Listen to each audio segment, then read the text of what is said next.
1960 সালের 2রা মে বিজ্ঞানী সত্যেন্দ্রনাথ বসু বিআইটিএম অর্থাৎ বিড়লা কারিগরি ও শিল্প সংগ্রহশালায় জনসমক্ষে প্রথম বাংলাতে বক্তৃতা দেন। বাংলা ভাষায় বিজ্ঞানকে জনপ্রিয় করে তুলতেই ছিল তার এই প্রয়াস। এবার সেই বক্তৃতাই বিআইটিএম কর্তৃপক্ষ জনসাধারণের জন্য প্রকাশ করল। রইল তারই কিছু অংশ।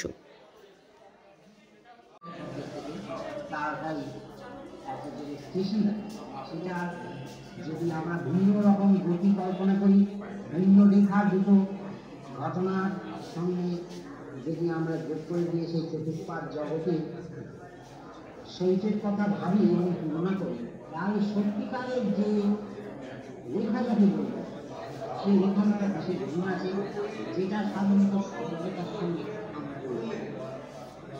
এইরকম ধরনের কল্পনা করে এমন একটা চতুষ্পাদ জগতে আইনস্টাইন উপনীত হয়েছে, যেখানে সাধারণত আমরা যদি একটা কাগজের কথা ভাবি, সেই কাগজটাকে যেমন দেখিয়ে সেটা সমতল ভূমির উপর না রেখে একটা বস্তুর গোলকের উপর যে সেটা যেমন আমরা বেছে দিতে পারি, এমনি এই চতুষ্পাদ জগতের বিকৃতি যেটা হলো, এই বিকৃতিটা এইরকম ধরনের একটা কিছু,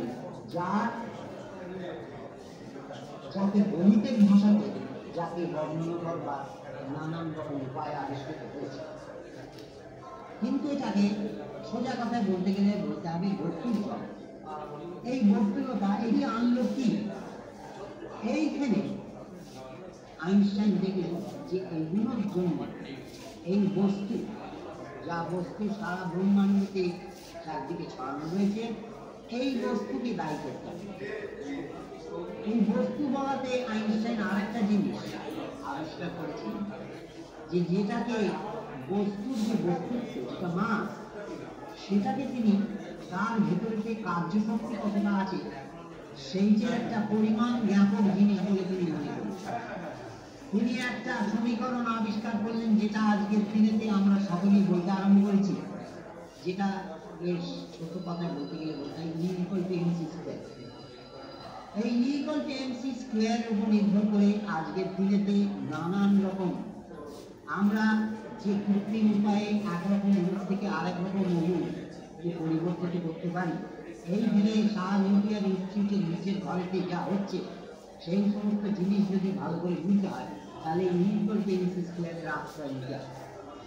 এই E=mc² মনে রেখে আইনস্টাইন একটা সমীকরণে উপস্থিত হলেন, যেটার ফলেতে তিনি মনে করলেন যে এইটিকে যদি আমরা ভালো করে এটা যদি কষে এই উত্তর যদি বের করতে পারি, তাহলে এর নানান রকম উত্তরের সঙ্গে আমাদের হয়তো আমাদের সাধারণ ব্রহ্মাণ্ড, যেটা যে শুধু গ্রহমণ্ডলের মধ্যে আর নিবদ্ধ নেই, সেটা সারা ব্রহ্মাণ্ড বেগে রয়েছে, তার হয়তো বিষয়কে কিছু বুঝতে পারে। অনুষ্ঠানের পৌরোহিত্য করেন বিআইটিএম এর ডিরেক্টর শুভব্রত চৌধুরী। মানে মহিলা বিজ্ঞানীদের বাস্ট লাগিয়েছি, যে মূর্তি লাগিয়েছি, তারপরে ডক্টর বিভা চৌধুরী দেওয়া আছে। উনি আমাদের প্রথম মহিলা বিজ্ঞানী যিনি হাই এনার্জি ফিজিক্সে কাজ করেছিলেন, ইউনিভার্সিটি অফ ম্যানচেস্টার থেকে পিএইচডি করেছিলেন। এই ধরনের যারা মানে যথাযোগ্য সম্মান পায়নি, এই ধরনের ব্যক্তিত্বকে সামনে নিয়ে আসা, এই ধরনের কাজে অত্যন্ত উনি উল্লেখযোগ্য ভূমিকা নিয়েছেন। উনি সায়েন্স অ্যান্ড কালচার করে একটি পত্রিকার প্রায় 20 বছর এডিটর ইন চিফ ছিলেন।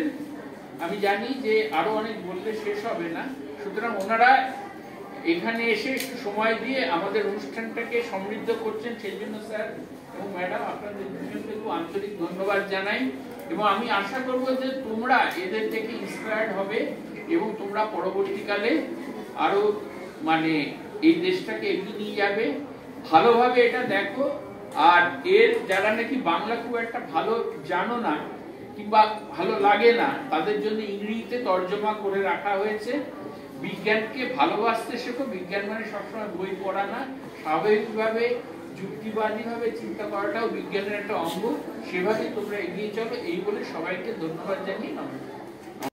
একাডেমি অফ সায়েন্স ইনস্টিটিউটের আচার্য জগদীশচন্দ্র বোস প্রফেসর ডক্টর চন্দ্রিমা সাহা বলেন, তোমরা যে গ্যালারি ভিজিট করছো, এখানে যাকে দেখছো প্রফেসর সত্যেন বোস, তার নাম তোমরা নিশ্চয়ই আগে শুনেছো। তিনি একজন খুব বিখ্যাত বিজ্ঞানী ছিলেন, দেখবে এখানে লেখা আছে তার ডিটেলস। তারই একটা লেকচার আজকে ওনারা দিয়েছেন, এখানে উনি প্রথম লেকচার যেটা দিয়েছিলেন। তো সত্যেন বোস জন্মেছিলেন 1894 সালের 1 জানুয়ারি। তো ওনার সেই সময় তোমরা যদি দেখো, সেই সময় 1850 থেকে 1900-র মধ্যে আরও কয়েকজন বিজ্ঞানী এই কলকাতাতেই কাজ করেছিলেন। তার মধ্যে আছেন জগদীশচন্দ্র বোস, নাম শুনেছ? আচ্ছা, সত্যেন্দ্রনাথ বোস তো উনি। তারপর প্রফুল্লচন্দ্র রায়, নাম শুনেছ? আচ্ছা, প্রফুল্লচন্দ্র রায়। তাছাড়া মেঘনাথ সাহা, এরা কলকাতায় জন্মেছিলেন এবং কাজ করেছিলেন। এছাড়া কলকাতায় কাজ করেছিলেন আরেকজন সিভি রামন, তাকেও এখানে দেখবে তোমরা নোবেল গ্যালারিতে। তিনি কিন্তু নোবেল প্রাইজ পেয়েছিলেন, আর এরা প্রত্যেকেই নমিনেটেড হয়েছিলেন, কিন্তু আলটিমেটলি ওনারা পাননি। কিন্তু তারা যে মাপের কাজ করে গেছেন প্রত্যেকটি নোবেল প্রাইজের যোগ্য। প্রাইজ পাওয়া না পাওয়া সেটা তো অন্য ব্যাপার, কিন্তু তারা সত্যি এমন সব অবদান করে গেছেন যে সেটা লোকে অনেকদিন মনে রাখবে। এবং সত্যেন বোস এর এতখানি অবদান যে ওনার নামে একটা সাব অ্যাটমিক পার্টিকেল, যেটা বসন বলে আর কি, সেই বসনটা বিশ্বব্রহ্মাণ্ডে সব জায়গায় ছড়িয়ে আছে এবং অত্যন্ত একটা ইম্পর্টেন্ট পার্টিকেল। সেই বসন উনি আবিষ্কার করেন। সত্যেন বোস খুব ভালো একজন স্টুডেন্ট ছিলেন, দারুণ ভালো স্টুডেন্ট। তো তোমরা মনে রাখবে যে সবসময় ভালো করে পড়তে হবে এবং জিনিসের গভীরে যেতে হবে। ওনার মাস্টার মশাই একজন ছিলেন অঙ্কের টিচার স্কুলে, উনি একবার ওনাকে 100-তে 110 দিয়েছিলেন। তো সত্যেন বোসের বাবা ভীষণ চিন্তায় পড়ে গেছিলেন যে 100-তে 110টা কীরকম মার্ক। তো উনি গিয়েছিলেন ওনার এর কাছে, শিক্ষকের কাছে। উনি বলেছিলেন যে একটা যাকে বলে অঙ্ক তুমি একভাবে সলভ করলে তোমরা, উনি আবার দ্বিতীয়ভাবে তৃতীয়ভাবেও সলভ করতে পারতেন নিজের ফর্মুলা দিয়ে। সেই জন্য ওনাকে 100-তে 110 দিয়েছিলেন। তো উনি এমন একজন বিজ্ঞানী ছিলেন, উনি অনেক কিছুতে ইন্টারেস্টেড ছিলেন। যেমন উনি খুব ভালো এসরাজ বাজাতেন, উনি শিল্পে ইন্টারেস্টেড ছিলেন, এবং উনি যেটা বলেন যে বাংলা ভাষায় বিজ্ঞান ইনফরমেশন দেওয়া হোক, সেইটা উনি বলতেন। সুপ্রকাশ চন্দ্র রায়কে অনুরোধ করছি তার বক্তব্য রাখার জন্য।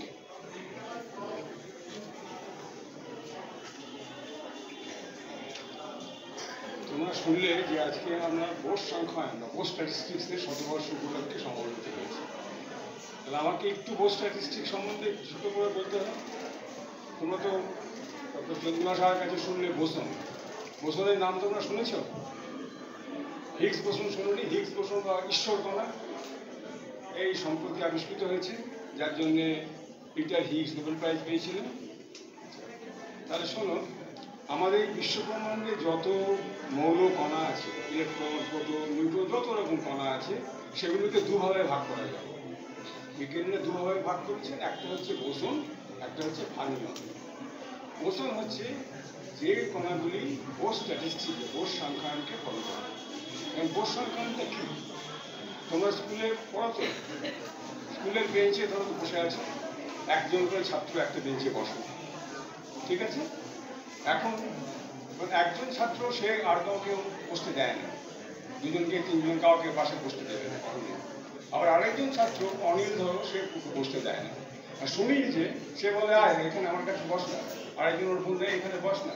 একটা সিটে 2জন 3জন 4জন 15 5জন 6জন বস না।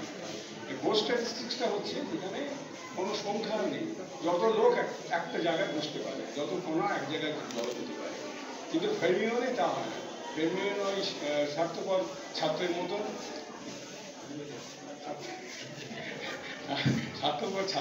একা বসে থাকে, সেটা হচ্ছে ফার্মিয়ন। যাই হোক, এটা হচ্ছে বোস স্ট্যাটিস্টিক্স। এবং যে কারণে তোমরা একটা নতুন শুনবে যে বোস আইনস্টাইন কনডেনসেশন, এটা হয়েছে। তার একটা মাত্র কারণ হচ্ছে ফেরমিয়নে হবে না, ফেরমিয়ন একা থাকে, একসঙ্গে থাকতে পারে না। আর বোস পার্টিকেল যেগুলো বোসন, সেগুলো একসঙ্গে সমবেত হতে পারে, একসঙ্গে জড়ো হয়ে যেতে পারে। সেই জন্য হচ্ছে বোস আইনস্টাইন কনডেনসেশন। এখানে একটি ছোট গল্প বলে নিই। এই যে বললাম যে একসঙ্গে সবাই বসতে পারে, একটা অ্যানিকডোট হচ্ছে বিখ্যাত বিজ্ঞানী, ব্রিটিশ বিজ্ঞানী, নোবেল প্রাইজ পেয়েছিলেন, ডিরাক তার নাম, পল ডিরাক। উনি একবার কলকাতায় এসেছিলেন এবং সত্যেন বসুর সঙ্গে দেখা করেছিলেন। সত্যেন বসু ঠিক করলেন যে ওকে একটু কলকাতা ঘুরিয়ে দেখাবেন। গাড়িতে উঠলেন, ডিরাক এবং তার স্ত্রী পেছনে বসেছেন যেমন হয়, আর সত্যেন বসু সামনে বসেছেন ড্রাইভারের পাশে।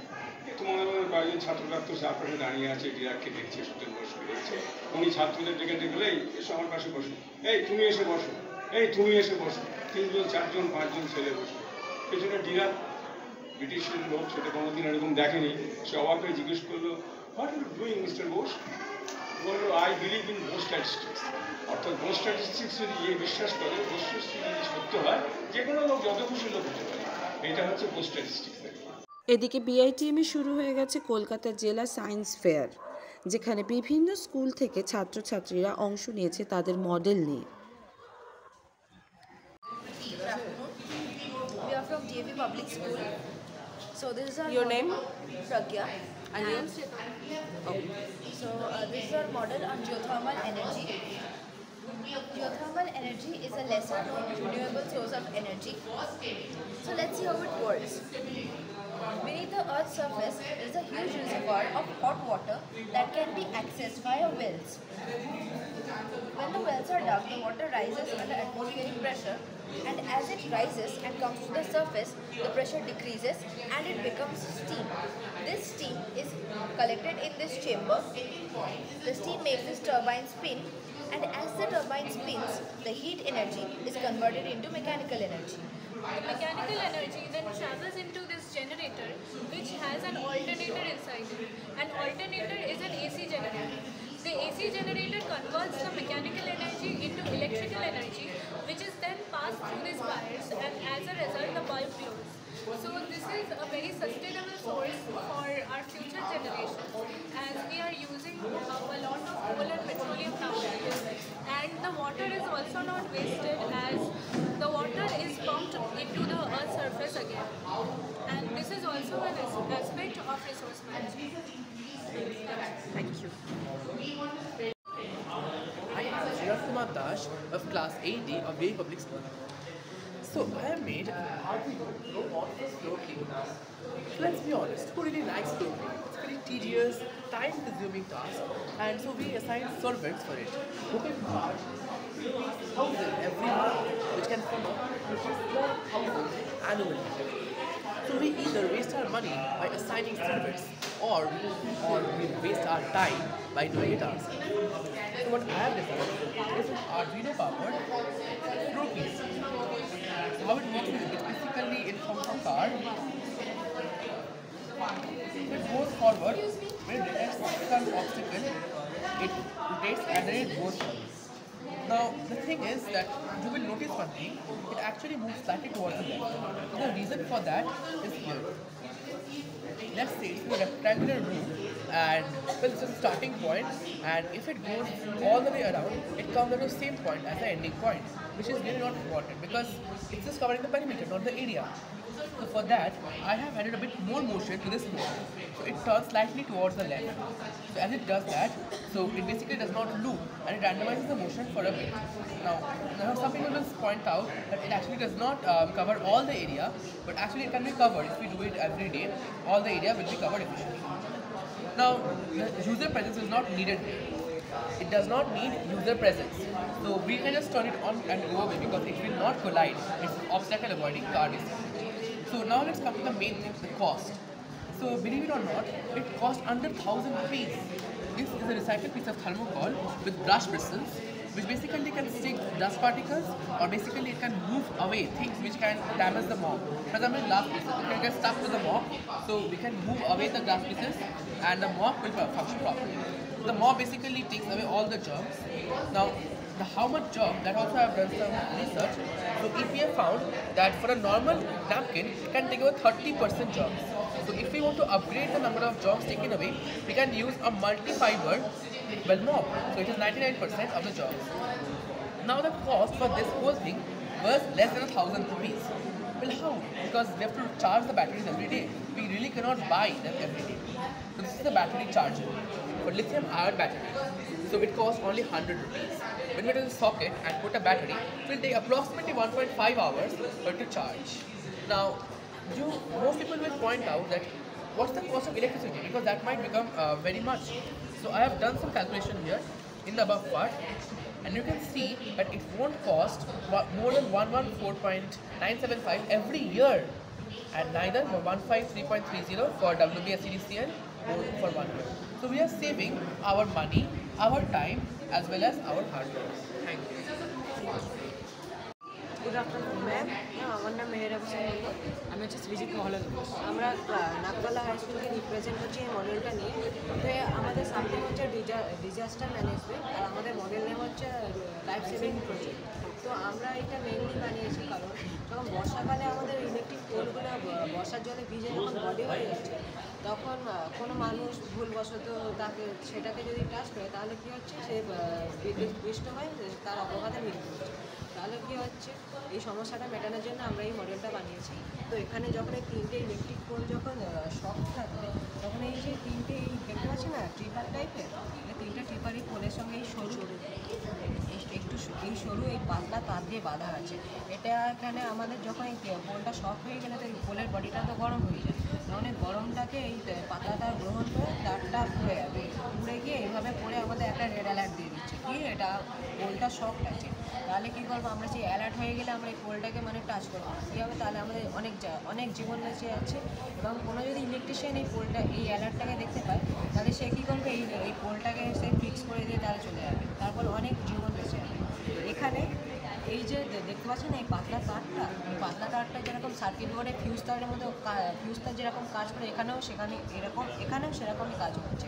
কারণ সার্কিট বোর্ডে যখন যে কোনো কারণে যদি হাই ভোল্টেজ চলে যায়, তখন ফিউজ তার কী করছে, সেটা গলে গিয়ে সার্কিটটাকে বিচ্ছিন্ন করে দিচ্ছে। তাহলে কী হচ্ছে, সার্কিট বোর্ডটা বেঁচে যাচ্ছে।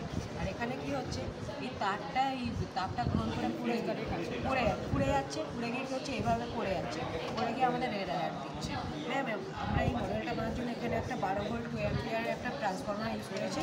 এখানে আমাদের এসি যে কারেন্ট আছে না 220 ভোল্ট বা 240 ভোল্ট, ওটাকে আমরা ডাউন করিয়ে ডিসিতে বার করছি আমরা 12 ভোল্টের মধ্যে। এই 3টে পোল হচ্ছে আমাদের নিউট্রাল কারেন্ট, আর এই যে ইলেকট্রিকের তারগুলো দেখছে, এটা হচ্ছে আমাদের পজিটিভ কারেন্ট। আমরা এইভাবে কারেন্টটাকে ইউজ করছি। আমাদের শরীরটা এই যে ইলেকট্রিকের তার প্লাস আর মাইনাস হয়ে নিজে শক হচ্ছে, ফ্ল্যাশ করছে, তাহলে কী হবে, এখানে এবার ফ্ল্যাশ হতে যখন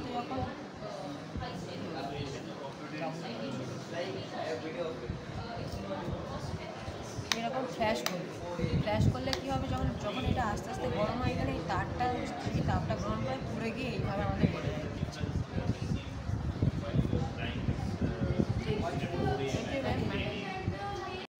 Good afternoon. We are from Calcutta Public School, Kalikapur. I am Paritika Ghosh. I am Ishika Das. And today we are demonstrating on plastic recycling plant. So this is the model. The plastic recycling is done by different steps.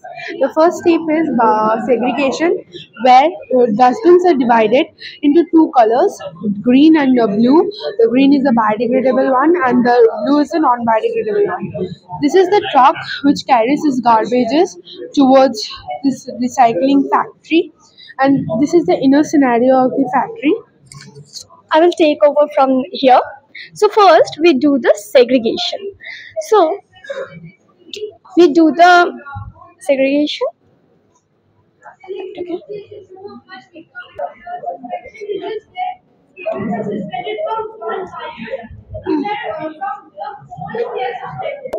Where it rotates like this actually, and the bigger plastic particles break down into smaller particles.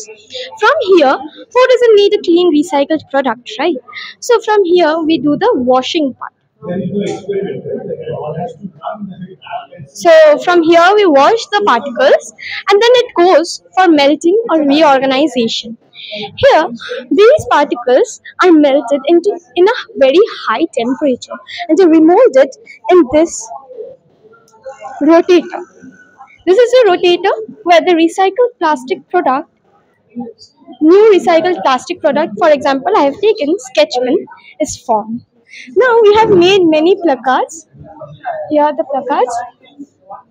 So this also shows what we should do. We are aiming for a sustainable world so that our earth gets even better and healthy for our living. Here is a small uh, flow chart where you can see and minimize the whole process. Hope this awakens everyone and we are able to take initiative steps towards this world. Thank you.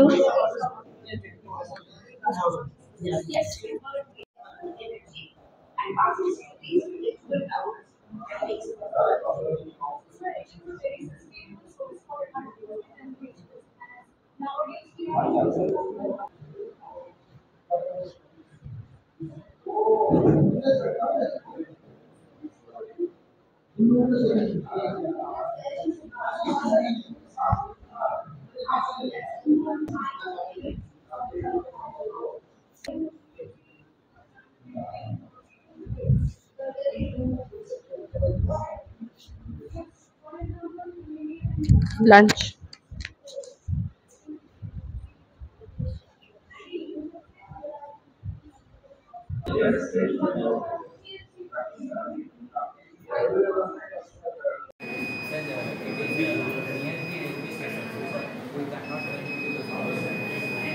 Where is for safety? Also in forested areas, if there are animal crossings and stuff happening, if there is a signal, then the train can stop or slow down, right? The train cannot stop like this. It can only slow down, right? It has to be given a, if it is a high-speed train, if it is traveling, if it stops suddenly, it will stop. So the signal will be coming, it will alert the driver, just slowly reduce the speed so that it will come.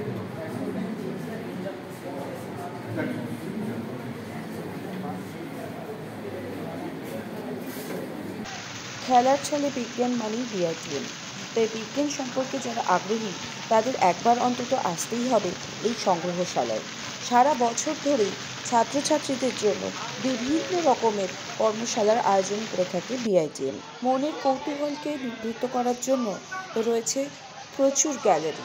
তাই বিআইটিএমের ভাষাতেই বলতে হয়, পৃথিবীকে আমরা বদলাতে পারবো না ঠিকই, কিন্তু পৃথিবী দেখার দৃষ্টিভঙ্গিকে তো বদলাতেই পারি। আজ এই পর্যন্তই। দেখতে থাকুন cash talk. Subscribe, like and share.